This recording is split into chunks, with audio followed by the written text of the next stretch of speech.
city, through the climate action plan, has different resources to like contracts with minority business enterprises or with local hire provisions, which means that if they're going to give a little bit of their money for a project, then they would want to ensure that 50% of the community that is hired comes directly from the community surrounding that project.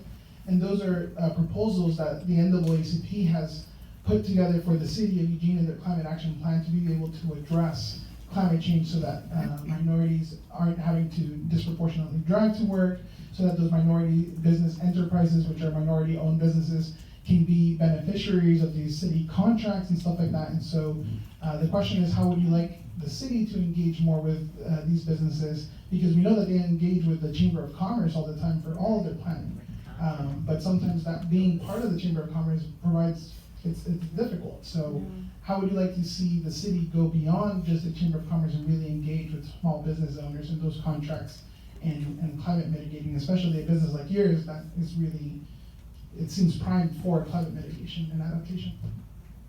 So I would start from the community and kind of agree with what Eric was saying about the lack of outreach. But honestly, there isn't much on the other end of the outreach because of the amount of Black people that we have. So, and then even going into climate change and this topic, it's kind of like the health movement, where a lot of Black people aren't really hip on it. They're not really focused on it because they're so focused on their day-to-day lives and trying to survive, and not necessarily like we're all in survival mode, but it's everything is going up. Prices are going up. I have a daughter right now, so I'm getting a different mix of life and understanding how the responsibilities of it is to have a family, and just to be able to provide that alone is hard enough, to then have to think about climate change or health. Just the other day I was talking with a friend of mine that actually lives in a hotel, and he was talking about the fact, I don't want to get too far off, but him personally, he's not really thinking about climate change. He's thinking of how he can, live. And so, it's all about the priorities. So kind of like the health movement, the climate change movement is kind of going more towards a privileged movement. And what I mean by that is, if you want to have everyone knows that green cars, energy cars are good, but who can afford a Tesla? So it's not, if you go to Whole Foods, you're gonna spend all your check. Or products today, if you're trying to get an eco-friendly product, it's not even in our budget. So when Black people are thinking about, they're not really thinking about climate change. It's not, I don't know many Black people that I know here in Eugene that are talking about climate change, and you can see from the people that are here that there's no Black people here, or not that many people of color. So I think about educating is important. If the resources and the information is out there, not only outreaching to look to provide jobs, but also outreaching and providing education to raise our awareness. And because you don't want to just hire someone just because they're Black. You want to hire someone because they have the education, they have the knowledge and the experience.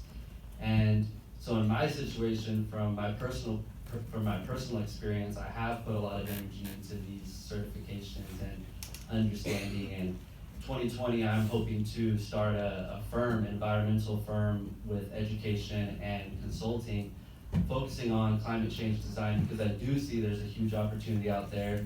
And with the knowledge that I have about permaculture and agriculture and just connecting to the earth, I understand all the other things that we're talking about, politics and leadership, which is extremely important. But when you think of climate change and just nature in itself, it's important to look at it holistically. And so just as important as it is for us to connect or get leaders and pay these people, it's also important for us to understand what is going on, what is climate change, and so in my goal by 2020 is to get in on starting to promote ponds in the forest areas. So developing big ponds that are going to help with slowing fires down, improving native soil out in the forest area, which Oregon is expected to be like California, where there's going to be a drought. So if you improve the native soil, it's actually, you're going to be able to harvest water in the soil. So that will also help with drought. And, you know, so there's a lot of things that me personally, if I'm definitely in it to get the opportunity and seize the opportunity.